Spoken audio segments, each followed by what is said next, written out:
नमस्कार विद्यार्थी मित्रांनो, विद्यागुरु अकॅडमीवर तुमचे स्वागत आहे। याआधी आपण पार्ट 1 आणि पार्ट 2 मध्ये राज्यसेवा मुख्यच्या GS3च्या 1 ते 100 प्रश्न जे आहेत त्याचे प्रोबॅबल आन्सर्स काय ते बघितलेले आहेत। म्हणजे एक्सपेक्टेड आन्सर काय येऊ शकतात याबद्दल आपण बघितलेलं आहे। आणि तिथेही मी तुम्हाला सांगितलेलं आणि इथेही पुन्हा रिपीट करतो की हे प्रोबॅबल आन्सर्स आहेत। फायनल आन्सर्स MPSC जी आन्सर की देईल तेच असणार आहेत।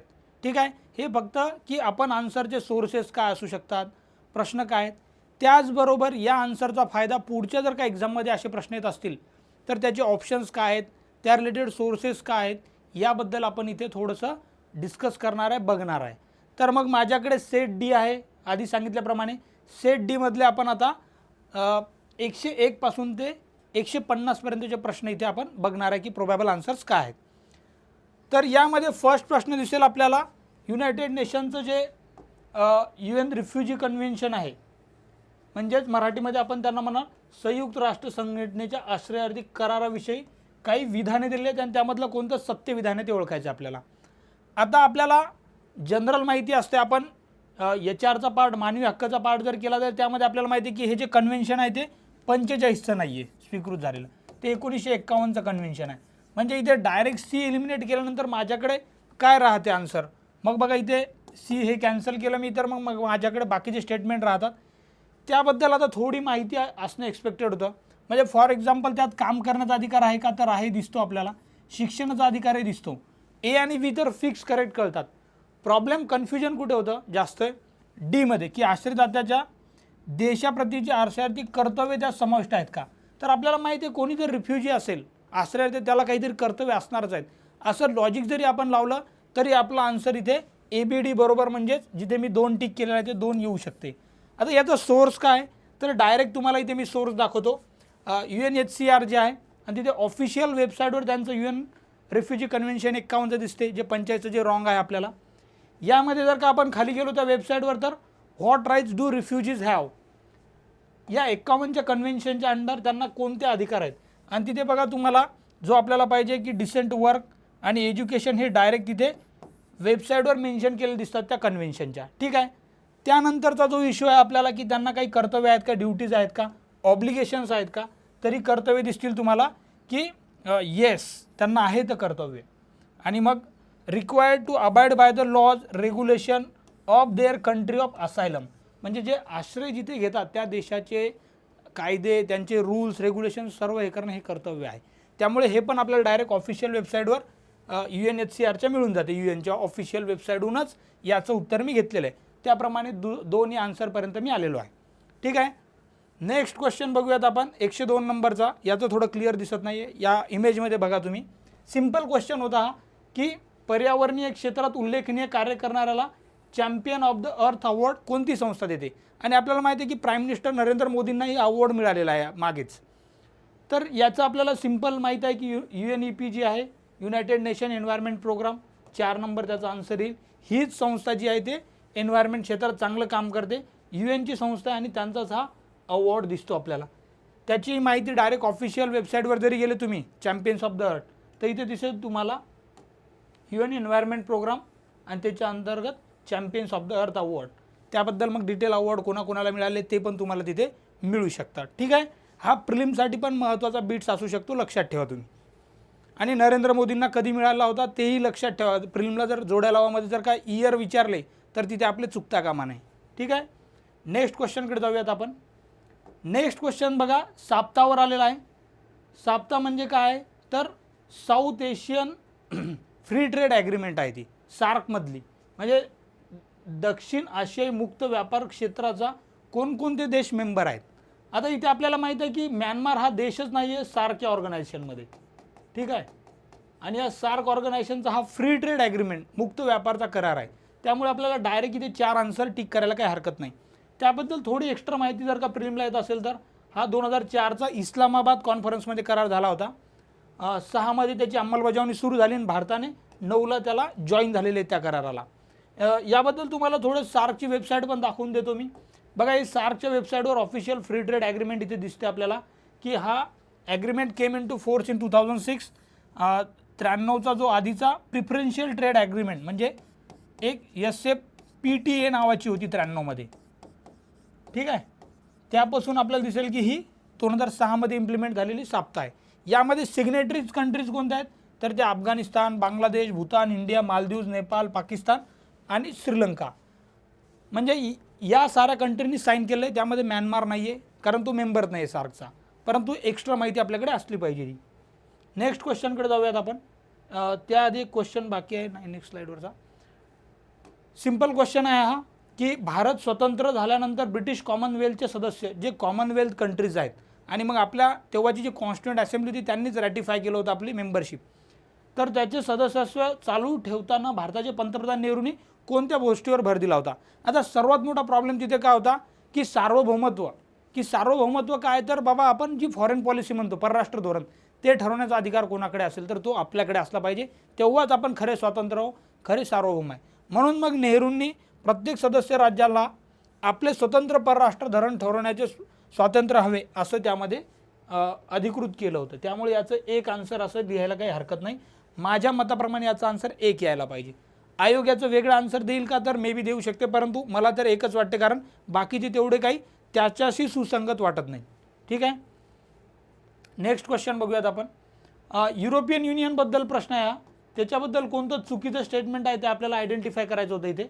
याचा आता 3 काय ते डायरेक्ट उत्तर, तर इथे 3 मी टिक काय केलं कारण राजधानी पॅरिस इथे आहे का तर आपल्याला डायरेक्ट माहिती ते ब्रुसेल्स इथे आहे.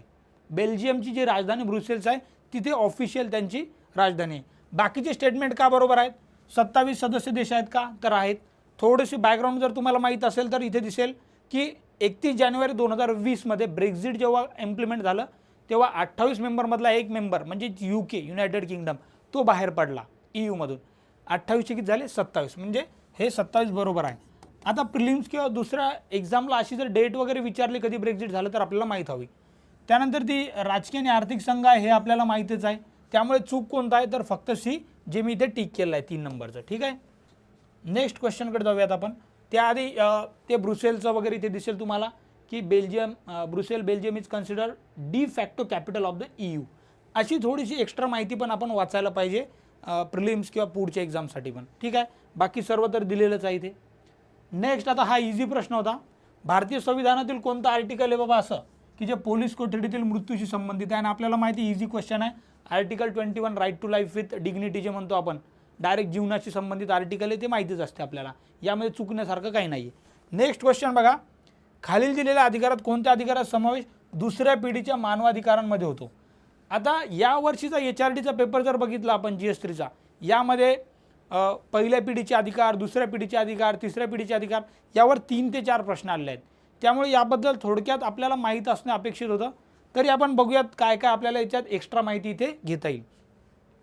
आता यामध्ये सेकंड जनरेशन राईट म्हणजे दुसऱ्या पिढीच्या याच्यात होत नाही. तर बघा शिक्षणाचा अधिकार तर आहे, त्यामध्ये आरोग्याचा आणि निवाऱ्याचा अधिकार हे डायरेक्ट दिसतात आपल्याला. जे work, social security, food, culture वगैरे असे डायरेक्ट वेबसाईटवर नावं दिसतात. Right to be free from torture हा याच्यात समावेश होत नाही. त्यामुळे याचा आन्सर 3 आहे. आता या right to be free from torture किंवा छळापासून मुक्त होण्याचा अधिकार हा फर्स्ट जनरेशन राईट म्हणजे पहिल्या पिढीतील अधिकार त्याचा समावेश होतो.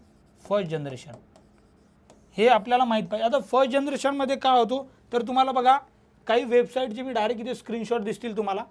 फर्स्ट जनरेशन राईट आता हे ब्रिटानिकाचे इथे दिसतील जे आपण आता UDHR आपण स्टडी केलेला आहे. 31चे 31 आपल्याला कलमे माहीत आहेत त्यामध्ये. तर त्याच्यात आर्टिकल 2 ते 21 मध्ये जे आहेत ते जनरली फर्स्ट जनरेशन राईट आहेत, ज्याला आपण सिव्हिल पॉलिटिकल राईट्स असं पण म्हणतो. त्यामध्ये बघा तुम्हाला सर्व 2 ते 21 मध्ये जर का 5 नंबरचं बघितलं तर ते डायरेक्ट टॉर्चरबद्दल छळाबद्दल बोलते. त्यामुळे ते फर्स्ट जनरेशन राईटमध्ये येते. बाकीचे तर आहेतच तिथे. आता आपण सेकंड जनरेशन ऑफ राईटमध्ये काय येतील तर तिथे हे 3 कीवर्ड महत्त्वाचे आहेत. इकॉनॉमिक, सोशल अँड कल्चरल आर्थिक, सामाजिक आणि सांस्कृतिक अधिकार. मग त्यामध्ये बघा इथे हाऊसिंग आहे म्हणजे निवारा, हेल्थकेअर आहे, सोशल सिक्युरिटी, फूड, एज्युकेशन ह्या गोष्टी सेकंड जनरेशन ऑफ राईट्समध्ये येतात. तर मग त्यामुळे इथे आपल्याला कन्फ्यूज होण्याची गरज नाही. सो फर्स्ट जनरेशनमध्ये सिव्हिल पॉलिटिकल हे फर्स्ट आणि सेकंड जनरेशनमध्ये economic and social cultural rights ह्या गोष्टी आपल्याला इथे दिसतात.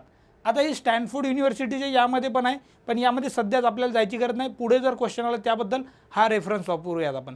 स्टॅनफोर्ड युनिव्हर्सिटीच्या ऑफिशियल वेबसाईटवर दिलेली माहिती आहे की first generation, second generation, third जनरेशनमध्ये काय आहे ते.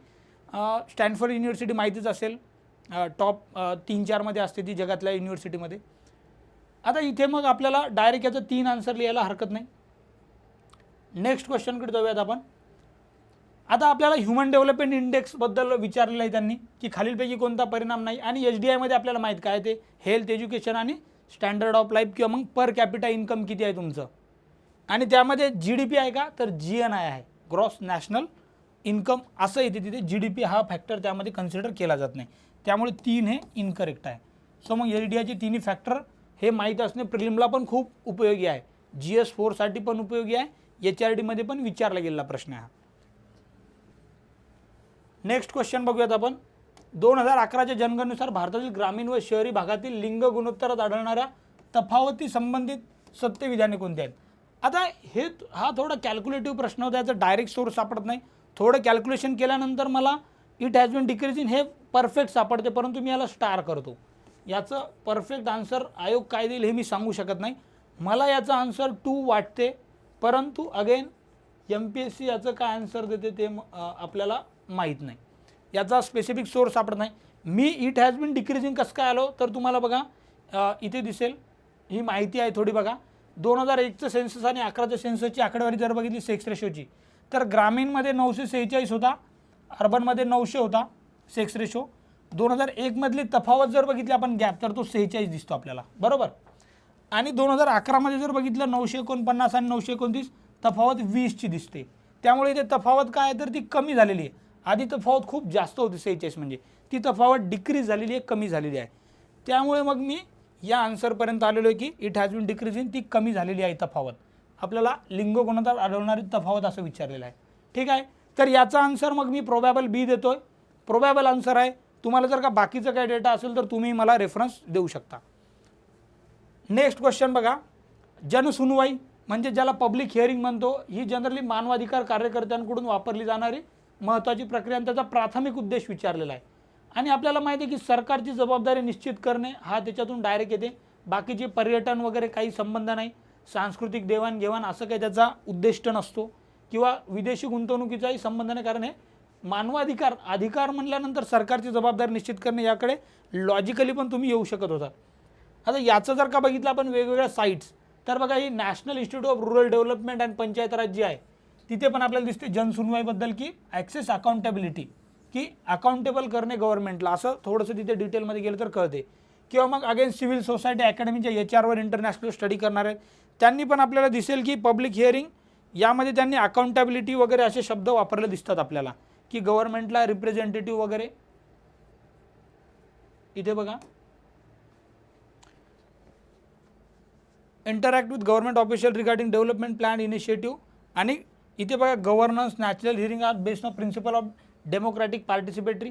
आणि मग तिथून आपल्याला जे काही आहे याचं जर काय इन जनरल आपण म्हणजे आपण काय म्हणू त्याचं ॲनालिसिस बघितलं, तर तिथून दिसेल की presence of government representative and service provide demand of accountability. मग अगेन अकाउंटेबिलिटी वगैरे हे जे वर्ड आहेत, जबाबदारीचं तत्व, हे सगळीकडे आपल्याला दिसते रिपीटिंग, की तो एक इम्पॉर्टंट फीचर आहेच जनसुनवाईमध्ये, पब्लिक हिअरिंग्समध्ये. त्यामुळे याच्या आन्सरपर्यंत आपल्याला to hold government accountable to its action किंवा जबाबदारी निश्चित करणे हे लिहू शकतो. नेक्स्ट क्वेश्चन बघा. आता ब्रिक्स, आत्ताच रिसेंटली ब्रिक्सची परिषद झालेली आहे साऊथ आफ्रिकेमध्ये जोहान्सबर्ग, त्यावरही क्वेश्चन आलेला आहे. इथे काय विचारलेलं आहे की पीपल टू पीपल मेकॅनिझम म्हणजे जनसंवाद या यंत्रणामध्ये कशाचा समावेश होत नाही. आणि तुम्ही ऑफिशियल वेबसाईटवर जरी गेले ब्रिक्सच्या आणि P2P टाकलं तर तुम्हाला हे तिन्ही दिसतील, की सिव्हिल फोरम पण आहे तिथे, फिल्म फेस्टिवलचा पण फोरम आहे, सस्टेनेबल डेव्हलपमेंटचा पण फोरम आहे, परंतु पार्लमेंटरी फोरम नाही आहे तिथे. 3 pillars of corporation of BRICS असं टाकलं तर ऑफिशियल वेबसाईटमध्ये तुम्हाला मिळून जाईल ते. आता माहीत नसेल तरी उत्तराकडे कसं यायचं होतं. आता इथे विचारलेलं बघा पीपल टू पीपल, आणि इथं पार्लमेंटरी फोरम कसं येईल. पार्लमेंटरी फोरममध्ये पीपलपेक्षा मेंबर ऑफ पार्लमेंट म्हणजे जे रिप्रेझेंटेटिव्ह पीपलचे त्यांचं कनेक्शन जास्त राहणार पार्लमेंटरी फोरममध्ये. त्यामुळे अशा आन्सरपर्यंत जाताना लॉजिकली पण तुम्ही एक टिक करणे आवश्यक होतं. त्यामुळे याचं एक आन्सर येऊ शकते. नेक्स्ट बघा ओपेकबद्दल विचारलेला आहे प्रश्न. आता ओपेक ही पण एक रिपिटेटिंग थीम दिसते आपल्याला HRDमध्ये. आता ओपेकचं सचिवालय हे व्हिएन्ना येथे आहे, ते संघटनेचे मुख्यालय म्हणून सुद्धा कार्य करते, हे पण आपल्याला माहीत आहे, बरोबर आहे. ओपेकच्या सचिवालयाची स्थापना जी 61 मध्ये जिनिव्हा येथे झाली होती. हे पण आपल्याला डायरेक्ट वेबसाईटवर जरी गेले, विकिपीडियावर जरी गेले तरी तुम्हाला दिसून येईल. आंतरराष्ट्रीय विकासासाठी ओपेक निधी स्थापना 78 मध्ये झाली का, तर वेबसाईटमध्ये ते थोडंसं त्यांनी चुकवलेलं आहे. ती 78 नसून ती 76 मध्ये आपल्याला झालेली दिसते, 1976 मध्ये. त्यामुळे मग सी जर का इलिमिनेट केलं तर मी या आन्सरपर्यंत ए आणि बी पर्यंत आलो होतो. त्यामुळे याचा आन्सर एक यायला हरकत नाही. नेक्स्ट बघा, इथे आता थोडंसं माहिती देतो तुम्हाला मी. ओपेकचं बघा दिसेल तुम्हाला की व्हिएन्ना हेडक्वार्टर आहे ऑस्ट्रेलियाला, फाउंडेड बगदादमध्ये झाली होती इराकमध्ये. आणि त्याच्या जर का ऑफिशियल वेबसाईटवर जरी गेलो आपण ओपेकच्या, तरी तिथे तुम्हाला दिसेल की बघा secretariat of originally establish in 1961 in Geneva, direct Switzerland. Direct वेबसाईटवरचे स्टेटमेंट जसेच्या तसे आपल्याला दिसतात, आयोग विचारताना दिसते. त्यामुळे इथे स्क्रीनशॉट आणलेला आहे मी की कन्फ्युजन आपल्याला नसायला की कुठून आलेला आन्सर. ठीक आहे. नेक्स्ट बघा, आसियानचा संस्थापक सदस्य नव्हता आणि याचं बऱ्याचदा ट्रिकही पार्ट असते बऱ्याच जणांना. हे बाकीचे 3 आहेत. व्हिएतनाम हा संस्थापक सदस्य नाही आहे. पुढीलपैकी कोणता देश वर्णभेदावर आधारित विषम वागणूक, आणि आपल्याला माहीत राहते मग नेल्सन मंडेला आणि त्यांचं मग जे त्यांनी केलेलं काम आहे ते इथे चुकून दक्षिण अमेरिका झालेला आहे. इथं उत्तराचं साऊथ आफ्रिका पाहिजे आपल्याला. सो 114चं हे थोडंसं करेक्शन करून घ्या. इथे याचं एक आन्सर असणार दक्षिण आफ्रिका. आणि त्याबद्दल मग नेल्सन मंडेलाचा स्ट्रगल आपल्याला त्यांचे जेलमधले इयर वगैरे त्याबद्दल माहितीच असते. त्याला इंग्लिशमध्ये आपण अपार्टहेड अशी टर्म वापरतो आणि ते दक्षिण आफ्रिका हे करेक्ट आन्सर असेल. ठीक आहे. आसियानचे जे काय मेंबर आहेत त्याचे कुठून आले तर त्याचंही दिसेल तुम्हाला. बघा डायरेक्ट वेबसाईटचं पहिल्याच पेजवर दिलेलं त्यांनी आसियानच्या की फाउंडिंग फादर्स कोणते आहेत आसियानचे. आणि मग तिथे सगळे देश दिसतील तुम्हाला, Thailand, Singapore, Philippines, Malaysia, Indonesia, परंतु तिथे व्हिएतनाम नाही आहे. त्यामुळे मग आपण त्याला व्हिएतनाम हे आन्सर इथे या आन्सरपर्यंत आलेलो इथे व्हिएतनाम. ठीक आहे. ब्रिक्सचे अध्यक्षपद कोणत्या सदस्य देशाकडे, आत्ताच आपलं बोलून झालेलं आहे की साऊथ आफ्रिकेकडे 2023चं होतं. आणि त्या रिलेटेड बरीच मग ते यावर्षी आपण बघितलं, त्याचे व्हिडिओज पण बघितले असतील तुम्ही त्या कॉन्फरन्सचे, जे ब्रिक्स समिट झाली, जोहान्सबर्ग समिट म्हणतात, ऑगस्ट 2023मध्ये झाली होती. प्रिलिम्सला जर आलं तर याचं काय, BRICS and Africa partnership for mutually accelerated growth, sustainable development and inclusive मल्टीलॅटरलिझम.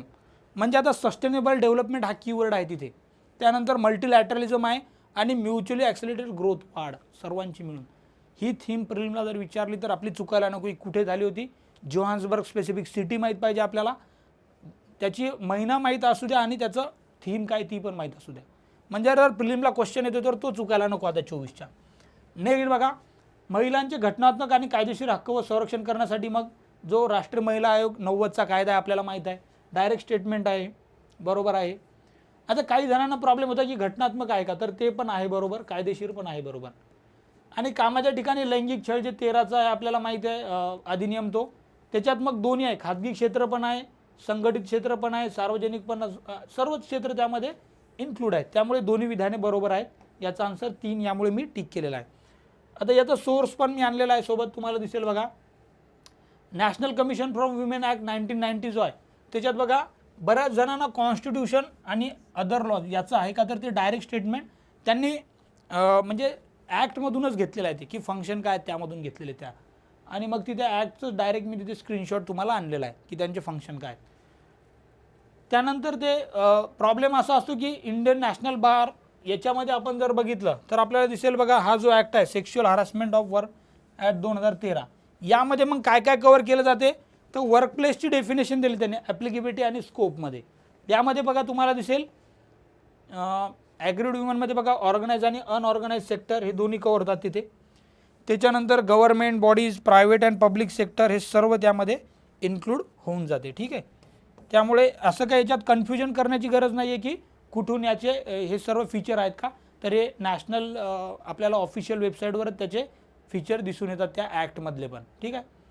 Next क्वेश्चनकडे जाऊयात आपण. कोणत्या राज्यातील महिला साक्षरता दर राष्ट्रीय साक्षर दरापेक्षा अधिक आहे. आता आपल्याला बघा इंडियाचं साक्षर दर महिलाचं जर बघितला तो 64% जवळपास आहे, 64% आहे. म्हणजे नॉर्मल जो आहे तो 72 आहे, त्याच्यात पुरुषांचा बघितला तर 80% येतो, महिलांचा 64. आता यापेक्षा अधिक पाहिजे आपल्याला. आणि जर का तुम्ही सेन्सस बऱ्यापैकी पाठच असतो आपल्याला, मध्य प्रदेश आणि ओरिसाचा जो आहे तो 64पेक्षा कमी आहे, पंजाबचा जो आहे तो 70.73 म्हणजे जवळपास 71% आहे, मणिपूरचा पण जवळपास 70च्या पुढे आहे. म्हणजे हे दोन जे आहेत ते सी आणि डी बरोबर येऊन जाईल या ठिकाणी आन्सर यामुळे मी टिक केलेला आहे. हा सेन्सस बेसिस एक चांगला प्रश्न होता. नेक्स्ट क्वेश्चन बघूयात आपण. अरुणाचल प्रदेश विरुद्ध खुदीराम चकमा हा 64चा खटला कशाशी संबंधित आहे? तर तो निर्वासितांसंबंधित आहे. डायरेक्ट त्याच्यात रिफ्युजीज आहेत का नाही चकमा आहे या रिलेटेड ही केस झालेली होती. त्याचंही थोडंसं तुम्हाला दिसेल बघा इथे, state of Arunachal Pradesh versus Khudiram Chakma, आणि मग तिथे दिसेल landmark case in Supreme Court, first time dealt with the Chakmas of the Arunachal Pradesh who were declared foreigners, म्हणजेच रिफ्युजीज डिक्लेअर केले होते तिथे. यामध्ये आत गेल्यानंतर तुम्हाला कळेल ते फॉरेनर म्हणजेच रिफ्युजीबद्दल बोलले होते. रिफ्युजीज कोणाला समजतो आपण? तर फॉरेनरला. आणि मग ते खाली वर्ड पण वापरलेत त्यांनी. हे डायरेक्ट तुम्हाला जर्नलमधून मिळून जाईल तुम्हाला ऑफिशियली, किंवा तुम्ही जस्ट सर्च जरी केलं तरी तुम्हाला मिळून जाईल ते. नेक्स्ट क्वेश्चन बघा. खालीलपैकी कोणता भारतीय कायदा जो आहे महिलांना पगारी रजेची तरतूद हे देतो, मातृत्वाच्या फायद्यांची हमी देतो? पुन्हा इथे बघा मॅटर्निटी बेनिफिट्स हा कीवर्ड जरी तुम्ही बघितला तुम्हाला मॅटर्निटी बेनिफिट्स ॲक्ट डायरेक्ट इथे टिक करता येत होता, जो आपल्याला माहीत पण असेल की 4 नंबर त्याचं, त्यामुळे आन्सर आहे. नेक्स्ट क्वेश्चन बघूयात आपण. अगेन आता बघा ते सेकंड जनरेशन राईट्स वगैरे दुसऱ्या पिढीतील तिसऱ्या पिढीतील यावर प्रश्न आलेला आहे. दुसऱ्या पिढीतील मानवी हक्क सकारात्मक स्वरूपाचे आहेत तर आहेत का? तर नक्कीच आहेत. ज्याला आपण इंग्लिशमध्ये जर बघितलं तर अफर्मेटिव्ह असा शब्द वापरला जातो. अफर्मेटिव्ह इन नेचर हे सेकंड जनरेशनचे आहेत, दुसऱ्या पिढीतील आहेत. ह्या आर्थिक आणि सामाजिक हक्कांची अंमलबजावणी करण्यासाठी संसाधनाची तरतूद करणे आणि शासनाकडून सक्रिय अंमलबजावणी करणे आवश्यक आहे. आणि त्याचाच अर्थ आहे की ते सकारात्मक आहेत, म्हणजे अफर्मेटिव्ह ॲक्शन घ्यायच्यात. म्हणजे आपली जे स्कॉलरशिप देणे, रिझर्वेशन देणे ते पण अफर्मेटिव्ह ॲक्शनमध्ये ते सकारात्मक येते, आणि ते करायसाठी हे करावंच लागते. हे सेकंड जनरेशन ऑफ राईट्समध्येच येते. त्यामुळे both A and R are correct आणि R is the reason for A, की सकारात्मक काय आहे तर त्याचंच ते स्वरूप आपल्याला तिथे दिसून येईल. ठीक आहे. आता या रिलेटेड मग आपल्याला जी काही स्टॅनफोर्ड युनिव्हर्सिटीची जी काही वेबसाईटवर दिलेली आहे तिथे बघा फर्स्ट जनरेशन तर आपण बघितले की त्याच्यामध्ये सिव्हिल आणि पॉलिटिकल आहे. त्यानंतर तुम्हाला इथे दिसेल सेकंड जनरेशन राईट्स, ज्या सोशल इकॉनॉमिकल आणि कल्चरल आहेत, बरोबर, सामाजिक आर्थिक वगैरे. त्यामध्ये बघा बाकीचे राईट दिले आहेत, आणि त्यामध्ये बघा second generation rights require government to take affirmative actions. सकारात्मक जे घ्यायचे त्याला अफर्मेटिव्ह ॲक्शन जे इंग्लिशमध्ये म्हणलं जाते ते करायचं, आणि ते डायरेक्ट तुम्हाला कुठेही मिळून जाईल. असं नाही की स्टॅनफोर्डचीच वेबसाईट, तुम्हाला जी काही स्टँडर्ड वेबसाईट ज्या स्टँडर्ड सोर्स आहे तिथे त्याचं सेकंड जनरेशनमध्ये दिसेल. थर्ड जनरेशनवर पुढे प्रश्न येईलच, तेव्हा आपण थर्ड जनरेशनमध्ये काय आहे ते बघूयात. जे फर्स्ट आणि सेकंड जनरेशन आहेत ते सोडून जे मग आपण एन्व्हायरमेंट रिलेटेड असतात बघा, right to clean healthy environment, अशा गोष्टी ज्या आहेत, राईट टू स्पेसिस बायोडायव्हर्सिटी, पर्यावरण रिलेटेड जे काही अधिकार आहेत ते थर्ड जनरेशन राईट्समध्ये डिस्कस केले जातात, त्यामध्ये इन्क्लूड केले जातात. त्यामुळे जेव्हा थर्ड जनरेशनवर येईल जर प्रश्न आला तर तेव्हा आपण पुन्हा हे डिस्कस करूयात. परंतु आपल्याला कळलं पाहिजे की फर्स्ट जनरेशनमध्ये काय, सेकंड जनरेशनमध्ये काय, त्यामुळे आपण याचं 4 आन्सरपर्यंत आलेलो आहे.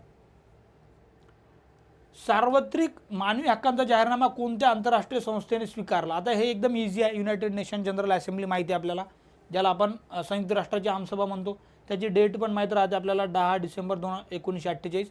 त्यामुळे याचे 3 आन्सर आपण 3 आन्सरपर्यंत आलेलो आहे. मग आपल्याला दिसेल universal declaration of human right, आणि मग ऑफिशियल वेबसाईटवर पण UNच्या जर आपण गेलो तर तिथे आपल्याला पूर्ण दिसेल की 10 डिसेंबर 1948 युनायटेड नेशन जनरल असेंब्लीचं रेझोल्युशन, त्याचा नंबर पण दिला आहे 217 आहे. तर ह्या पण गोष्टी आपल्याला थोड्या माहीत असल्या पाहिजे, कारण यावर वारंवार प्रश्न विचारला गेले आहेत HRDमध्ये. ठीक आहे. त्यामुळे याचे आन्सर आपण UNGA लिहायला काही हरकत नाही. नेक्स्ट बघा, तिसऱ्या पिढीचे अधिकार आले आहेत बघा. आता कोणते हक्क यामध्ये येतात? आता तिसऱ्या पिढीतील मानवी हक्कामध्ये येतात तर यामध्ये शांततेचा हक्क, विकासाचा हक्क आणि मानवतावादी मदतीचा हक्क हे घेऊ शकतो. करिअर ठरवण्यासाठी मोफत मार्गदर्शन, असा मोफत वगैरे कुठे मिळत नाही. म्हणजे ते एलिमिनेट जरी केलं तुम्ही तर इथे बघा C जिथे जिथे आहे ते एलिमिनेट करू शकता तुम्ही, सॉरी D जिथे आहे ते एलिमिनेट करू शकता. D इथे एलिमिनेट झालं. यापैकी सर्व पर्याय बरोबर हे केलं, आणि बाकीचे जर आपल्याला लॉजिकल दिसतात म्हणून ABC पर्याय बरोबर आहेत असं आपण म्हणू शकतो. बाकी याच्यात या जनरेशनमध्ये तर दिसेलच आपल्याला, आणि इथे पण दिसेल तुम्हाला बघा इव्होल्युशन ऑफ ह्युमन राईट वगैरे यामध्ये दिसेल बघा, right to development, to peace, to healthy environment, to share in the exploitation of common heritage of mankind, communication, humanitarian assistance, अशा गोष्टी आपल्याला राईट्समध्ये दिसतील या specific category of third generation right, तिसऱ्या याच्यात. त्यामुळे इथून आपण फ्री मार्गदर्शन असा आपल्याला जो दिसतो हा आपल्याला काढता येईल. अजून तुम्हाला एक्स्ट्रा माहिती मिळण्यासाठी इथे मी आणलेल्या आहेत काही गोष्टी, की कसं कसं आपण त्याला डिस्टिंग्विश करतो. जसं आपण बघितलं पहिल्याचे सिव्हिल आणि पॉलिटिकल आहेत, म्हणजे नागरी आणि राजकीय जे म्हणतो. नंतर इकॉनॉमिक, सोशल आणि कल्चरल सेकंड जनरेशनमध्ये आहेत. थर्ड जनरेशनमध्ये जे येतं कलेक्टिव्ह असतात ते लेवलचे, म्हणजे पॉप्युलेशन, सोसायटी, नेशनचे एक कलेक्टिव्ह जे लागणार, म्हणजे विकासाचा अधिकार, शांततेचा अधिकार, ज्या गोष्टी आपण बघितल्या तर क्वेश्चनमध्ये आलेल्या आहेत त्या दिसतील आपल्याला. आणि मग इथे भरपूर आहेत बघा, चांगलं तुम्हाला पर्यावरण मिळणं पाहिजे कारण ते कलेक्टिव्ह कम्युनिटीचा अधिकार आहे. सो मग अशा प्रकारे आपण बघू शकतो की first generation, second generation, third जनरेशनमुळे याचा आन्सर आपल्याला दिसेल की मग ABC काय आहे ते, कारण मानवतावादी मदतीचा हक्क वगैरे या सगळ्या गोष्टी इथे आपल्याला दिसतील, ह्युमॅनिटेरियन असिस्टन्स वगैरे, याच्या मल्टिपल सोर्सेसवरही सेम आन्सर दिसणार आहे तुम्हाला. स्टँडर्ड कितीतरी सोर्सेस बघितले आपण तर. हा एक जनरल प्रश्न होता, जागतिकीकरणाच्या प्रभावी परिभाषितानुसार मानवी अधिकाराचा कोणत्या गरजांशी सुसंगत आहे. तर जागतिकीकरण म्हटल्यानंतर आपण म्हणतो की वैश्विक समाज आपल्याला त्याच्यातून अपेक्षित आहे. मग त्यामुळेच आपण ह्युमन राईट्स हे कशाशी कम्पॅटेबल आहेत, तर ते वैश्विक समाजाशी आहेत. बाकीच्यांशी जे आहे तेवढं त्याचं आपल्याला सुसंगत वाटत नाही, त्यामुळे याचे 4 आन्सर मी टिक केलेला आहे. नेक्स्ट क्वेश्चन बघूयात आपण. पुढीलपैकी कोणते मानवी हक्कांच्या पहिल्या पिढीतील हक्कांमध्ये समाविष्ट होतात. अगेन फर्स्ट जनरेशन राईटवर आलेला आहे आणि आपल्याला माहीत आहे मग जीविताचा हक्क, स्वातंत्र्याचा हक्क, छळापासून मुक्तीचा हक्क हे डायरेक्ट येतात. बाकी मानसिक आजारापासून मुक्तीचा हक्क असं काही दिसत नाही आपल्याला तिथे कुठे, त्यामुळे त्याचं 3 आन्सर मी घेतलेले केवळ ABC. असा मेंटल इलनेस वगैरे असा कुठे वर्ड दिसत नाही आपल्याला. ठीक आहे. संयुक्त राष्ट्राच्या जाहीरनाम्यामध्ये पुढीलपैकी कोणते कलम बळाच्या वापरावर प्रतिबंधाचा उल्लेख करते. जर UN चार्टर ओरिजिनल बघितलं आपण, बघा इथं UN चार्टरबद्दल विचारलं आहे की prohibition of use of force, आणि मग त्याच्यासाठी आर्टिकल जर का 2 बघितलं आपण, त्याच्यातलं 4थं सबकलम जर बघितलं तर तिथे आपल्याला डायरेक्ट ते दिसेल की बळाच्या वापराच्या विरुद्ध आहे, हे दिसेल तुम्हाला बघा इथे. UN चार्टर डायरेक्ट ऑफिशियल वेबसाईटचं आहे, UN.org वर जाऊन तुम्ही चेकही करू शकता. आर्टिकल 24 मध्ये prohibition of threat use of force in international relation, त्यामुळे डायरेक्ट त्याचा आन्सर आपल्याला दिसेल की स्पेसिफिक त्यामधून विचारलं गेलं आणि त्यामुळे त्याचा आन्सर आपण इथे हे टिक केलं आर्टिकल 2.4. ठीक आहे. वरिष्ठ नागरिकांसाठी राष्ट्रीय हेल्पलाईन कोणती आहे, जी या भारताचं जे काही मिनिस्ट्री आहे सामाजिक न्याय आणि सक्षमीकरण, तर त्यांनी जो नंबर काढलेला आहे तो आपल्याला दिसेल डायरेक्ट इथे. इथे मी त्याचा स्क्रीनशॉटही आणलेला आहे. एल्डर लाईन गव्हर्नमेंट आणि मिनिस्ट्रीचे ऑफिशियल याच्यावर दिसेल आपल्याला की 1456 आहे. Available 7 days a week from 8 to 8 AM. आता प्रिलिमला वगैरे जर काही विचारलं की 24 तास असते, तर मग इथे बघा टाईम त्यांनी थोडा स्पेसिफाय केलेला आहे, AM to PM. आणि मग आपल्याला 24 तास अवेलेबल नाही, मग आपल्याला वाटतं अरे का 24 तास नाही आहे, तर तसं दिलं आहे त्यांनी आता इथे ऑफिशियल त्यांच्या याच्यामध्ये. कशासाठी तर तुम्हाला इन्फॉर्मेशन मिळणार तिथे, डॉक्टरची, हॉस्पिटलची वगैरे गायडन्स मिळणार, लिगल असेल, बाकीच्या ज्या काही तुमचे प्रॉब्लेम असेल त्या रिलेटेड पण इथे गायडन्स आहे. सपोर्ट पण मिळणार तुम्हाला की जीवनाशी रिलेटेड, अँक्झायटी असेल त्या रिलेटेड, इमोशनल सपोर्ट पाहिजे असेल तुम्हाला, भावनात्मक पाठिंबा, आणि इंटरव्हेन्शन आहे की जे डायरेक्ट पण आहे. आणि एखादी जर का कुठे होमलेस असतील त्यांची सुटका करणे, ज्यांना घर नाही वगैरे, या सर्व गोष्टींसाठी हा हेल्पलाईन नंबर अवेलेबल आहे. सो मग त्यामुळे 14567 आपल्याला इथे आन्सर येऊन जाते. वेट बिगारी रिलेटेड हा क्वेश्चन दिसतो आपल्याला. आता इथे जे आहे ती डायरेक्ट डेट तर दिसते आपल्याला की 25/10/1975 या दिवशी एनॅक्टमेंट झालेली आहे. म्हणजे वेट बिगारी व्यवस्था रद्द कधी झाली, तर 76चा कायदा आहे, परंतु तो आपण बॅक डेटेड तो इम्प्लिमेंटेशन सुरू झालेला आहे. म्हणजे जे रेट्रोस्पेक्टिव्ह असा वर्ड यूज केला जातो, तर या डेटपासून तो संपूर्ण देशभरातून इम्प्लिमेंट झाला, म्हणजे रद्द झाला असं डिक्लेअर त्या लॉमध्येच केलेलं आहे. आणि त्या कायद्याच्या तरतुदीमध्ये 5 वर्षाची शिक्षा आहे का, तर नाही, इथे दिसेल तुम्हाला मी लिहिलेलं आहे 3 yearsपर्यंत कालावधी दिसतो. त्यामुळे याचा आन्सर आपल्याला अयोग्य कथन विचारलं, त्यामुळे हे अयोग्य आहे 5 वर्षावालं, त्यामुळे याचा आन्सर मी 2 इथे टिक केलेला आहे. ठीक आहे. याचा ऑफिशियल सोर्स आहे तुम्ही इथे बघू शकता, बॉन्डेड लेबर सिस्टीम, आणि मग तिथे दिसेल तुम्हाला की इफेक्ट फ्रॉम, ही डायरेक्ट डेट दिसते तुम्हाला मिनिस्ट्री ऑफ लेबर आणि एम्प्लॉयमेंटची वेबसाईटवरचं डायरेक्ट मी स्क्रीनशॉट आणलेला आहे. तिथे डेट दिसेल तुम्हाला 25/1975.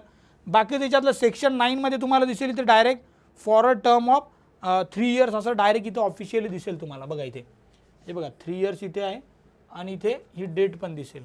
ठीक आहे. या दोन्ही गोष्टी ऑफिशियली तुम्हाला तिथे दिसून येतील की कशा प्रकारे प्रश्न विचारला गेलेला आहे. पुढच्या प्रश्नाकडे जाऊयात आपण. आता हा जोड्या लावा आणि वेगवेगळ्या सिस्टीम विचारलेल्या आहेत की वेठबिगारांचे नाव आणि कोणत्या राज्यात त्या लागू आहेत. तर यामध्ये आता हे थोडं माहीत असणं अपेक्षित होतं. या इथे बघा तुम्हाला दिसेल की मी डायरेक्ट इग्नू जी आहे Indira Gandhi national open university त्यांच्या बुकमध्ये दिसतात आपल्याला बघा की गोत्री सिस्टीम जी आहे ती ओरिसामध्ये होती ऑलरेडी. राजस्थानमध्ये जी आहे ती सागरी सिस्टीम दिसेल तुम्हाला ऑलरेडी अवेलेबल असलेली. अशा प्रकारे जर का वेगवेगळ्या ठिकाणी बघितलं आपण तर म्हैसूरमध्ये जी होती ती जिथा होती, त्यामुळे म्हैसूर इथे ते एलिमिनेट होताना दिसते आपल्याला. आणि एक आपल्याला गुजरातची दिसेल बघा हलापती बॉन्डेड लेबर सिस्टीम, असं जरी सर्च केलं तुम्हाला तर गुजरातमध्ये ती होती आणि ती ॲबॉलिश केली असं दिसून येते या ठिकाणी. ठीक आहे. तर मग अशा प्रकारे आपण जर का त्याचे हे लावले तर आपल्याला दिसेल की याचा आन्सर डायरेक्ट आपण जरी जोड्या लावल्या तर आपल्याला दिसून येईल की एक आन्सर त्याचा परफेक्ट दिसून येईल. या प्रश्नामध्ये तुम्हाला हलपाती जरी माहीत असतं गुजरातचा आहे तरी तो एक इथेच दिसतो ऑप्शन आपल्याला सीमध्ये एक, आणि डायरेक्ट तुमचा आन्सर आला असतं इथे. परंतु हा फॅक्च्युअल प्रश्न आहे, बऱ्याच जणांना माहीत नसेल आणि हा सोडला असता तरी चालला असतं. नेक्स्ट क्वेश्चन बघूयात आपण. 2018 जे काही 2 पुरस्कार आहेत, पंतप्रधान श्रम पुरस्कार आणि विश्वकर्मा राष्ट्रीय पुरस्कार, याबद्दल प्रश्न आहे. हा 3 श्रेण्यांमध्ये देण्यात आला होता 2018मध्ये. त्यामध्ये श्रमभूषण, श्रमवीर किंवा वीरांगना आणि श्रमश्री किंवा श्रमदेवी असा देण्यात आला होता 2000. हे डायरेक्ट स्टेटमेंट आपल्याला दिसेल की म्हणजे न्यूजमध्ये पण होतं, PIBवर पण मिळेल तुम्हाला. विश्वकर्मा हा पण 3मध्ये प्रदान करण्यात आला होता 2018मध्ये. पंतप्रधान श्रम पुरस्कार हा 90मध्ये प्रारंभ नाही झाला, त्याचा जर 85मध्ये झाला होता. ही एक गोष्ट जर सोडली तर दोन्ही स्टेटमेंट बरोबर आहे, त्यामुळे याचं 3 आन्सर मी इथे टिक केलेला आहे. ठीक आहे. आता याचा सोर्स बघा तुम्हाला कळेल इथे. श्रम पुरस्कारपेक्षा आधी विश्वकर्मा राष्ट्रीय पुरस्कार जर दिसेल बघा इथे सप्टेंबर 2018च्या अवॉर्ड्सबद्दल हा ऑफिशियल वेबसाईटवरचा स्क्रीनशॉट दिसेल तुम्हाला, जे लेबर मिनिस्ट्री देते हा श्रम पुरस्कार. तिथे दिसेल तुम्हाला की award is in the form of cash prize certificate merit in 3 categories. इथे दिसेल बघा 3 कॅटेगरीजमध्ये आहे तो.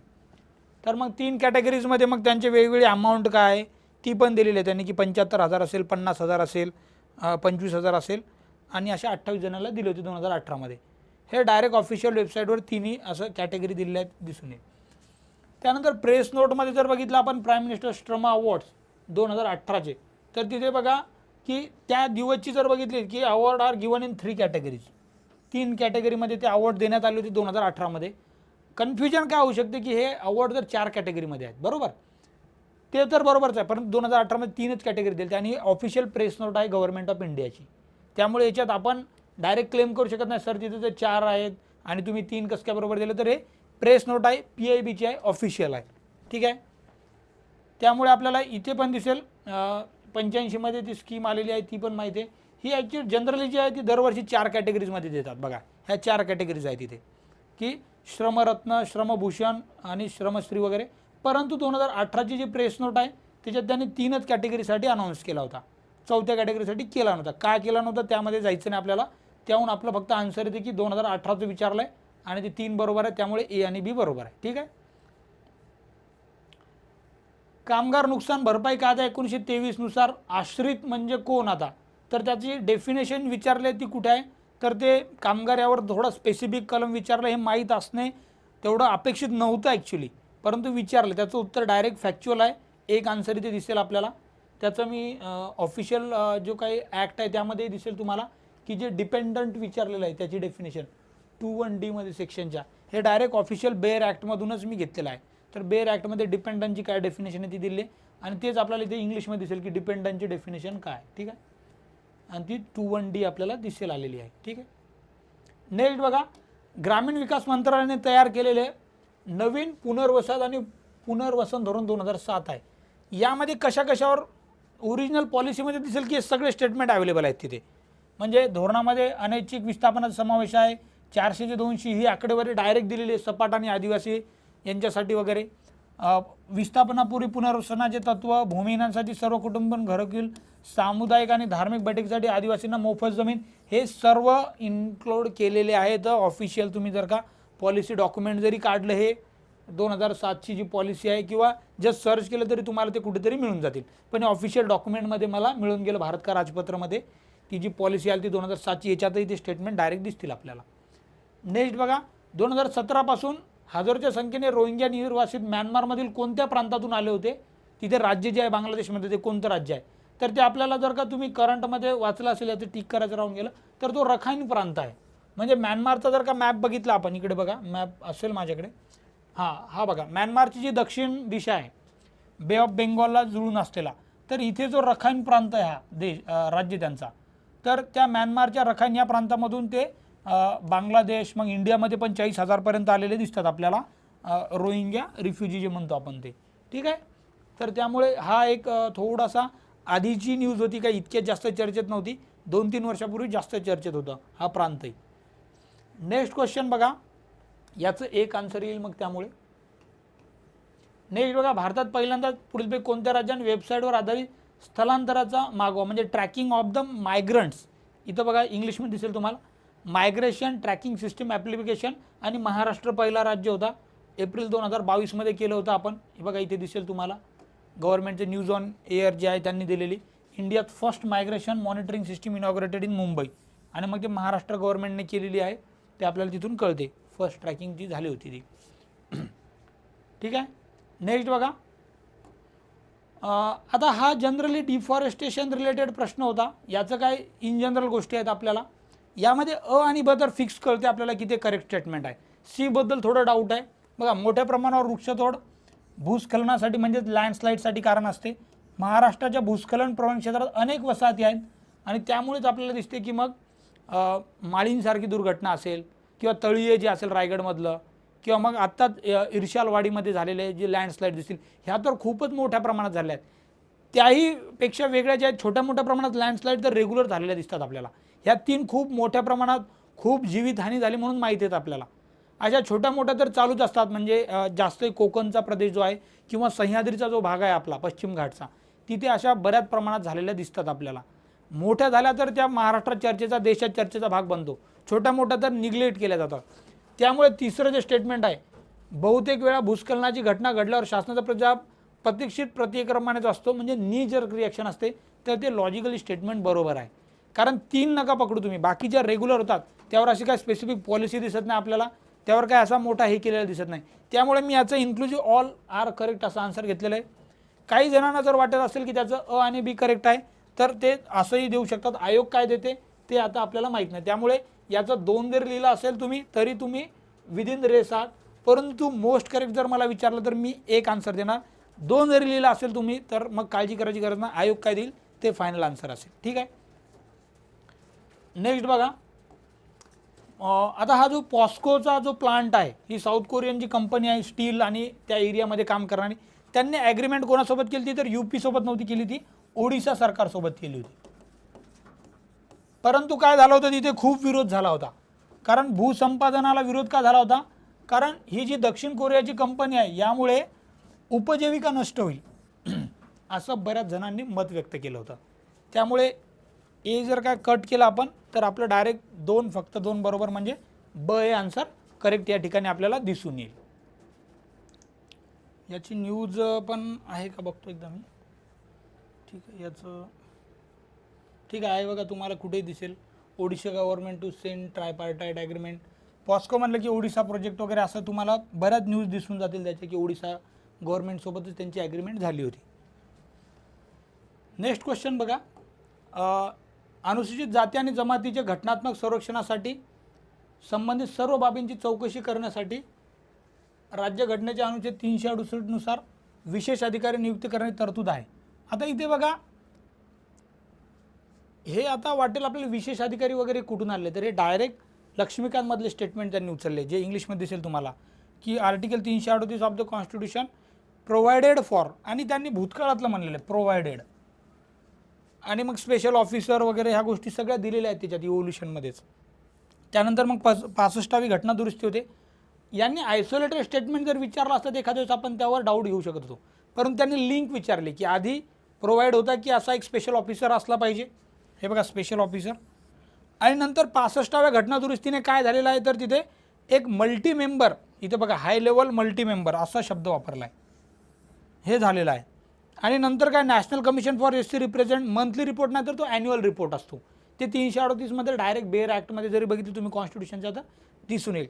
त्यामुळे ए आणि बी हे करेक्ट आन्सर असतील त्याचे. 1 हे त्याचे हे 2 स्टेटमेंट करेक्ट आहे. तिसऱ्यामध्ये इथे मासिक नाही तर ॲन्युअल अहवाल असं 338 मध्ये दिलेला आहे. आणि एक लक्षात घ्या, अशा प्रश्नामध्ये कॉन्टेक्स्ट महत्त्वाचा असतो की आर्टिकल 338 मध्ये काय दिलेलं आहे त्याचा कॉन्टेक्स्ट आहे. हिस्ट्री विचारलेलं आहे की आधी कसं होतं नंतर कसं झालं, तर मग कॉन्टेक्स्टनं असा प्रश्न सोडत असतो पॉलिटीमध्ये. हे लक्ष्मीकांतचा फोटो दिसेल तुम्हाला, यामध्ये दिसेल बघा आर्टिकल 338 आणि मग स्पेशल ऑफिसर वगैरे हे डायरेक्ट फर्स्ट स्टेटमेंट जसंच तसं तिथे त्यांनी आयोगाने घेतलेलं आहे तिथे. आणि नेक्स्ट जे दिसेल तुम्हाला बघा हे 65व्या अमेंडमेंटचं जे की establish a high level multi member national commission. ठीक आहे, म्हणजे डायरेक्ट स्टेटमेंट इथलचे जशीच्या तशी आपल्याला कॉपी पेज दिसतात पेपरमध्ये ते झालेले. त्यामुळे याच्यावर जास्त डाऊट येऊ शकत नाही आपण, कारण ते डायरेक्टच तिथे दिलेलं आहे. नंतर जो काय रिपोर्ट वगैरे दिला जातो बघा, इथे एक न्यूज आहे national commission for schedule caste submits its annual report. आणि मग इथे आर्टिकल 338 नुसारच इथे दिसेल आपल्याला की duty of the commission to present the president annually and at other times of the commission may deem to fit reports. म्हणजे generally तर ॲन्युअलीच केला जातो, परंतु कमिशनला वाटलं की ठीक आहे आपल्याला काही 4 महिन्यानंतर द्यायचा, 5 महिन्यानंतर द्यायचा तरी देऊ शकतो. परंतु 338 मध्ये असा मंथ वगैरे शब्द दिसत नाही, ॲन्युअली द्यावाच लागतो त्यांना. त्यामुळे असं मंथली वगैरे जो आहे तो आपण एलिमिनेट करू शकतो स्टेटमेंट आणि त्याचं ए आणि बी करेक्ट घेऊ शकतो. ठीक आहे. नेक्स्ट बघा 137 4 radio programmes of the theme removal of untouchability वगैरे हे काय, तर 4 आहेत रेडिओ प्रोग्राम, परंतु हे मंत्रालय चुकलेलं आहे इथे. त्याच्यासाठी जे आहे ते सोशल जस्टिस जे सामाजिक न्याय मंत्रालय त्यांचा हा इनिशिएटिव्ह होता. त्यामुळे चुकते इथे. जे आपल्याला अस्पृश्यता निर्मूलन आणि अत्याचार प्रतिबंध वगैरे याच्यावर केला होता का, तर त्यामध्ये आपल्याला जायची गरज नाही, मंत्रालय चुकवलेलं आहे त्यांनी तिथे. यूट्यूबवर जरी गेले तर तुम्हाला ते दिसतील की ते ऑफिशियल जे सोशल जस्टिस मिनिस्ट्री त्यांनी टाकलेले ते रेडिओचे कार्यक्रम आहेत. आता 2017 मध्ये महाराष्ट्रातील हे अस्पृश्यता प्रवण क्षेत्र आहेत का, तर तुम्ही रिपोर्ट जरी बघितला मिनिस्ट्रीचा ॲन्युअल रिपोर्ट येतो तर त्यामध्ये त्यांनी 60 डिस्ट्रिक्ट आणि 143 एरिया महाराष्ट्रामधले आयडेंटिफाय केले आहेत. आणि त्या 60 डिस्ट्रिक्टमध्ये हे अकोला, भंडारा वगैरे परभणी डिस्ट्रिक्ट हे दिसतात. त्यामुळे ओनली बी इज करेक्ट. हे तर डायरेक्ट कळतं आपल्याला की ते मंत्रालय तिथे चुकवलेलं त्यांनी. नेक्स्ट बघा केंद्र शासनाचे स्कीम फॉर इकॉनॉमिक एम्पॉवरमेंट जी आहे, म्हणजे सीड योजना जी आहे, जी आपल्याला दिसते की भटक्या आणि विमुक्त जातीसाठी असून त्याचे 4 घटक आहेत. टू प्रोव्हाइड, आता यामध्ये जे आहे ना आरोग्य विमा पुरवणे आहे, त्यामध्ये समुदायाच्या पातळीवर उपजीविका उपक्रमांची सोय करणे हे पण आहे. परदेश वगैरे असं काही नाही आहे तिथे. आणि घर बांधणीसाठी आर्थिक सहाय्य पुरवणे हे पण आहे. जो चौथा घटक आहे तिथे बघा त्यांनी विचारले की 4 घटक, हे 3 तर आहेतच, 1 2 3 वाले. कोणता नाही आहे तर हा 3 नंबरचा नाही आहे. चौथा घटक मग कोणता आहे, to provide coaching for good quality, स्पर्धा परीक्षांची तयारी करण्यासाठी कोचिंग प्रोव्हाइड करणे हा चौथा कंपोनंट आहे. त्यामध्ये परदेशातील उच्च शिक्षणासाठी कर्ज वगैरे असा कुठे कंपोनंट नाही आहे त्यामध्ये. त्यासाठी तुम्हाला दिसेल की विकास पेढी या जरी दिसेल गव्हर्नमेंटचं ऑफिशियल, तर ते 4ही कंपोनंट दिले आहेत बघा इथे की गुड क्वालिटी कोचिंग हा पहिलाच कंपोनंट त्यांनी कॉम्पिटेटिव्ह एक्झामसाठी जो आहे तो त्यांनी तिथे एलिमिनेट केला आहे. फक्त बाकी हेल्थचा कंपोनंट आहे, ते इन्शुरन्सचा. लाईव्हलीहूड इनिशिएटिव्ह दिसते आपल्याला की इथे जे स्मॉल क्लस्टर ऑफ DN जे आहेत त्यांच्यासाठी. आणि त्यानंतर फायनान्शियल असिस्टंट वगैरे, कन्स्ट्रक्शन ऑफ हाऊसेस हे पण दिसेल आपल्याला. त्याचं जर का ऑफिशियल गव्हर्नमेंटचा बघितला तर इथे दिसेल तुम्हाला educational empowerment, health insurance, facilitating livelihood आणि housing under Prime Minister Awas Yojana. आणि या एज्युकेशनल एम्पॉवरमेंटमध्ये पण तुम्हाला दिसेल की परदेशी नाही आहे, तर ते कॉम्पिटेटिव्ह एक्झामसाठी आपल्याला दिसेल की त्यांना दिले जाते कोचिंगसाठी. ते बघा कॉम्पिटेटिव्ह एक्झामिनेशन असे वर्ड वगैरे दिसतील तुम्हाला इथे. ठीक आहे. त्यामुळे याचा आन्सर आपल्याला तो माहीत जर असेल तर डायरेक्ट याचं 3 आन्सर यायला काही हरकत नाही. 139चं बघा NGOची भूमिका काय पार पडतात त्या, तर यापैकी आपल्याला दिसतील की सर्वच भूमिका दिसतील आपल्याला. जनरली कोणती जी NGOज काम करणारी आहे गैरसरकारी ती सर्वाधिक असुरक्षित समाज घटकांपर्यंत त्या पोहोचतात. बरोबर आहे ते. म्हणजे काही पुअर पीपल असतील, आदिवासी लोक असतील तिकडे पोहोचतात असते. आरोग्य, रोग, औषध क्षेत्रात जागृती घडवून आणतात. कौशल्याधारित शिक्षणाच्या क्षेत्रात ते काम करतात. प्रथमसारख्या NGO तर शिक्षण क्षेत्रात खूप चांगलं काम करतात. प्रथमचा रिपोर्ट जो असर येतो तो तर खूपच फेमस आहे. त्यामुळे शिक्षणाच्या क्षेत्रात त्या काम करतात हे आपल्याला डायरेक्ट, कारण प्रथमचा रिपोर्ट सगळीकडे कोट केला जातो. समाजातील असुरक्षित घटकांच्या प्रश्नाकडे लक्ष आकर्षित करून तसेच परदेशातून मदत निधी मिळू शकतात. आता त्यांना फक्त एक क्रायटेरिया असतो की FCRA जे रेग्युलेशन आहेत त्यात रजिस्टर करणे आवश्यक आहे. बाकी तुम्ही परदेशातून घेताच तुम्ही. जर त्याचे नॉर्म्स व्हायलेट केले तर तुमच्यावर कारवाई होते. परंतु परदेशातून सगळ्याच बऱ्यापैकी एन जी ओज ज्या आहेत त्या मदत घेतातच. त्यामुळे यापैकी सर्वच आपल्याला दिसतील एन जी ओज रिलेटेड गोष्टी आहेतच त्या. ठीक आहे, एन जी ओज प्ले इन इंडिया. ठीक आहे. आता नेक्स्ट बघा, पुढील गैरसरकारी संस्थान त्यांच्या माहितीच्या जोडा. आता हा थोडासा फॅक्ट्स बेस्ड होता, इथे माहीत असणं आवश्यक होतं. मी डायरेक्ट गुगल सर्च केलं आणि मला कळालं की त्यात ब्लाइंड वेलफेअर काउन्सिल जी आहे ती दाहोद गुजरातची आहे आणि त्यानुसार मग मी सर्च करून जोड्या लावल्या, त्याचं 2 उत्तर आलेलं आहे. याबद्दल असं काही स्पेसिफिक सांगता येणार ना आपल्याला की काय, सर्च केल्यानंतर तुम्हाला याचं तुमचं आन्सर मिळून जाईल. भारतीय राज्यघटनेचे कोणते कलम अपंगत्वाच्या बाबतीत राज्याला कामाचा अधिकार, शिक्षण, सार्वजनिक सहाय्य सुनिश्चित करण्याचा प्रावधान होते? आर्टिकल 41 आहे. हे डायरेक्ट तुम्हाला बेअर कॉन्स्टिट्यूशनमध्ये दिसेल. कामाचा, शिक्षणाचा आणि विविक्षित बाबत लोकसहाय्याचा हक्क आणि तिथे दिसेल तुम्हाला वार्धक्य, आजार आणि विकलांगता. ठीक आहे, म्हणजे हे डायरेक्टच अपंगत्व वगैरे विचारले. त्याचं आर्टिकल 41 जे आहे ते ओरिजिनल बेअर कॉन्स्टिट्यूशनमधलंच मी डायरेक्ट आर्टिकल इथे तुम्हाला दाखवतो. ठीक आहे. नेक्स्ट क्वेश्चन बघा, संयुक्त राष्ट्राने अपंग व्यक्तींसाठी दशक म्हणून कोणतं घोषित केलं? बघा, United Nation decade on disabled person. Direct UNचं ऑफिशियल वेबसाईटचा स्क्रीनशॉट आहे इथे आणि ते हायलाईट पण केलं मित्र 80 ते 92. त्यामुळे इथे डायरेक्ट 2 हे फॅक्च्युअल आहे आणि पाठही असते आपलं बऱ्यापैकी. नेक्स्ट क्वेश्चन बघा, दिव्यांगजनांच्या हक्कांवरील संयुक्त राष्ट्राची परिषद 2006 नुसार प्रत्येक राष्ट्र सदस्यावर कोणते उत्तरदायित्व होतं? तर याच्यात सर्व जे दिसतात आपलं UN.orgचा आर्टिकल 5 जर बघितलं, जनरल ऑब्लिगेशन विचारले तुम्हाला इथं. बघा, इम्पॉर्टंट ऑब्लिगेशन्स काय? United nation convention in the rights of person with disability 2006. यामध्ये राष्ट्राचा अहवाल तयार करणे असं कुठेही नाही आहे. क जर काढलं तुम्ही तर तुमचं आन्सर यामध्ये 1 येऊन जाईल इथे. बाकी मग तरतुदीची अंमलबजावणी करणे, कायदे त्याच्याबाबत सुसंगत असणे, दिव्यांगजनांचे हक्क त्यांना मिळवून देणे, मदत करणे वगैरे, ह्या सर्व गोष्टी जनरल ऑब्लिगेशनमध्ये बघितल्या तर तुम्हाला मिळून जातील. हे डायरेक्ट ऑफिशियल वेबसाईटवर मी सर्व चेक केले, त्याचे जे काही ऑब्लिगेशन आहे तिथे राष्ट्राला रिपोर्ट करण्याचं कुठेही ऑब्लिगेशन त्यांनी सांगितलेलं नाही. बाकीच्या सर्व गोष्टी तुम्हाला या इथे मिळतात. तुम्ही ऑफिशियल वेबसाईट चेकही करू शकता. जनरल ऑब्लिगेशन आर्टिकल 4 टाकले तर तुम्ही सर्व चेक करू शकता तिथे. ठीक आहे. नेक्स्ट क्वेश्चन, विकलांग मुलांच्या शिक्षण आणि प्रशिक्षणाने भारतात खालील कोणत्या प्रमुख कार्यक्रमांचा समावेश होतो? आता यामध्ये कोणत्या होतं त्याचा ऑफिशियल सोर्स मला काय मिळालेला नाही आहे की नक्की काय त्यामध्ये प्रमुख कार्यक्रमांचा समावेश होतो. तुम्हाला जर मिळाला तुम्ही कमेंटमध्ये मला सांगू शकता. याचा आन्सर देणं मी त्यामुळे अवॉइड केलं कारण मला याचा सोर्स मिळाला नाही. आता हे रंग कोणकोणते आहेत आणि कोणकोणती डिसॅबिलिटी आहे तर याचं ऑफिशियल वेबसाईटवर जरी गेले तुम्ही तर बघा, युनिक डिसॅबिलिटी ID स्वावलंबन कार्ड.gov.in गव्हर्नमेंटची ऑफिशियल वेबसाईट आहे.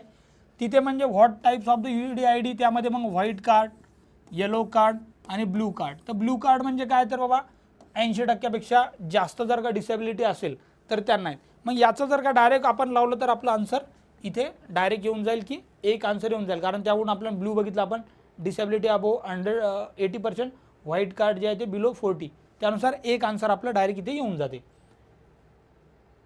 आणि हे RPWD 2016च्या कायद्यामध्येच दिलेलं आहे सगळं, म्हणजे rights of a person with disability RPWD म्हणजे. ठीक आहे. नेक्स्ट बघा, ग्राहक संरक्षण. आता त्यावरचे प्रश्न आहेत हे आणि याचे डायरेक्ट आपल्याला त्या ॲक्ट्समध्येच मिळून जातात सर्व कलम. याचे थोडेसे आपण पटकन बघून घेऊयात. ग्राहक संरक्षण अधिनियम 2019 तक्रार कालमर्यादा पुढील प्रमाणे आहे. तर मग सेक्शन 69 लिमिटेशन पिरियड विचारलं आहे बघा इथे, इंग्लिशमध्ये बघितलं लिमिटेशन पिरियड.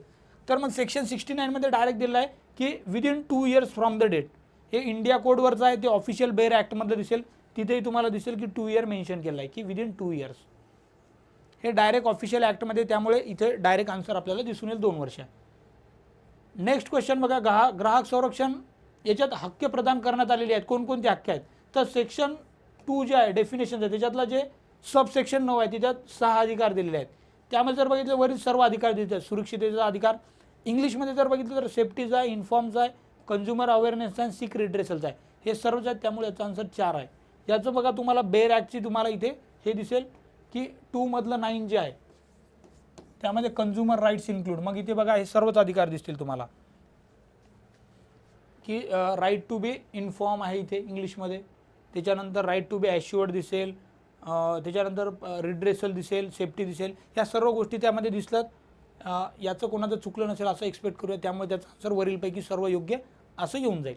नेक्स्ट बघा, आता ग्राहक संरक्षणच्या 2019च्या नुसार राष्ट्रीय आयोग म्हणजे काय, कलम 53 असं कुठे दिलेलं आहे, तर ते दिसेल आपल्याला डायरेक्ट कलम 229 मध्ये दिलेलं आहे ते, की विवाद निवारणसाठी आपल्याला जे काही इंग्लिशमध्ये म्हणतो आपण national commission for dispute redressal commission, हे इस्टॅब्लिश कोणत्या सेक्शनमध्ये होते, तर सेक्शन 2 जे डेफिनेशनचा पार्ट आहे 29 आहे. बाकीचं बघा 230 मध्ये नोटिफिकेशनचं दिलेलं आहे, 228 मध्ये मिसलिडिंग ॲडव्हर्टाइजमेंटबद्दल बोलतात, 31 मध्ये पर्सनची व्याख्या केलेली आहे की व्यक्ती कोण असणार आहे.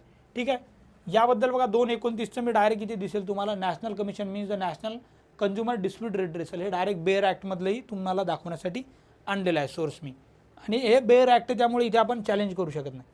नेक्स्ट सेकंड लास्ट क्वेश्चन बघा, ग्राहक ही अशी व्यक्ती आहे, आणि मग त्यामध्ये जे काही आर्टिकल डेफिनेशन 2 मधला 7वा जर का क्लॉज बघितला तर त्यामध्ये आपल्याला दिसेल की ए आणि बी हे दोन जे आहेत ते डेफिनेशनमध्ये करेक्ट आहेत. बाकी मोफतवाले त्यामध्ये इन्क्लूड होत नाही आपल्याला माहीत आहे, आणि पुनर्विक्रीसाठी ते पण ग्राहकमध्ये येत नाहीत. क आणि ड जर एलिमिनेट केले आपण तर वरचे मग मोबदला दिलेली वस्तू किंवा मोबदला देऊन भाड्याने घेतलेले हे सर्व जे आहेत ते डायरेक्ट डेफिनेशनमध्ये येतात. त्यासाठी जर का तुम्ही बेअर ॲक्टमध्ये जर बघितलं कन्झ्युमरची डेफिनेशन, हे बघा, तर याच्यात दोन गोष्टी दिसतात, एक आणि दोन, आणि या दोनच त्या इनडायरेक्टली तिथे आपल्याला जे प्रश्नामध्ये आहेत ते दोन विचारलेले दिसतात आपल्याला तिथे. ठीक आहे, आणि इथे ते पण मेन्शन केले की कोण नसणार आहे, इथे डज नॉट इन्क्लूड बघा इथे दिसते. ठीक आहे,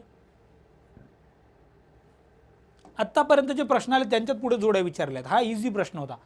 म्हणजे आत्ताच बघितलं आपण की ग्राहकांचे अधिकार 2.9 मध्ये आत्ताच बघितले आपण की ते 6 अधिकार आहेत, त्याचा मी शॉर्टकट पण केला होता. त्यानंतर आपल्याला दिसेल की आत्ताच आपण 2.7 बघितलं की 2.7 जे आहे ते ग्राहक याची डेफिनेशन करते. त्यानंतर बाकीचे पण बघितले आपण, तक्रार 2.5 मध्ये महासंचालकची पण तुम्हाला मी इथे दाखवून देतो. हे बघा, महासंचालक डायरेक्ट 14 मध्ये दिसेल तुम्हाला बेअर ॲक्टमध्ये, डायरेक्टर जनरल ते 14 मध्ये आहे. बाकी मग कंप्लेंट करणे 5 मध्ये दिलेले आहे तक्रारचं, कन्झ्युमर राईट जे ते 9 मध्ये आहेत, ग्राहकांचे अधिकार. अशा प्रकारे जे आहेत आपल्याला याचा आन्सर डायरेक्ट 2 इथे दिसेल. अशा प्रकारे 150 प्रश्नांचे आपण इथे डिस्कशन बघितलेलं आहे. तुम्हाला जर का फायदा होत असेल तर नक्कीच आमच्या यूट्यूब चॅनलला सबस्क्राईब करा. अशा प्रकारे आपण GS3चं पूर्ण डिटेलमध्ये जे काही आन्सर असू शकतात प्रोबॅबल, त्यांचे सोर्सेस काय असू शकतात हे बघितलेलं आहे. यानंतर GS4चा जो व्हिडिओ आहे ते आमचे जे एक्सपर्ट आहेत इकॉनॉमीचे विराज सर, सायन्स टेक त्यांचं एक्सपर्ट आहे, तर ते पूर्ण आणि त्यामधले काही कन्सेप्ट असतील त्याही तुम्हाला एक्सप्लेन करण्याचा ते प्रयत्न करतील. असेच व्हिडिओ मिळवण्यासाठी तुम्ही आमच्या चॅनलला सबस्क्राईब करा. तसंच मी फर्स्ट पार्टमध्ये सांगितलं होतं की राज्यसेवा 2024ची जी काय तुमची प्रिपरेशन स्ट्रॅटर्जी असली पाहिजे, पुढचे 90 दिवस आहेत जवळपास, ती कशी करायला पाहिजे याबद्दल आम्ही एक व्हिडिओ घेऊन येणार आहे. जे आमचे मित्र जे आहेत गिरीश पारेकर, जे 2020 मध्ये राज्यामध्ये ओबीसीत पहिले आले होते आणि त्यांचा रँक जो होता तो 6वा होता. त्यानंतर पुढच्या वर्षी ते क्लास 1 CO म्हणून जॉईन झालेले आहेत सध्या, आणि त्यांनी वेळात वेळ काढून एकदम 25-30 मिनिटात एक स्ट्रॅटर्जी कशी आहे त्याबद्दल डिस्कस केला आहे. तो व्हिडिओ पण टाकण्यात येईल. सो असेच आम्हाला साथ देत राहा. थँक्यू. पुढचा GS4चा लवकरच व्हिडिओ आम्ही अपलोड करणार आहे.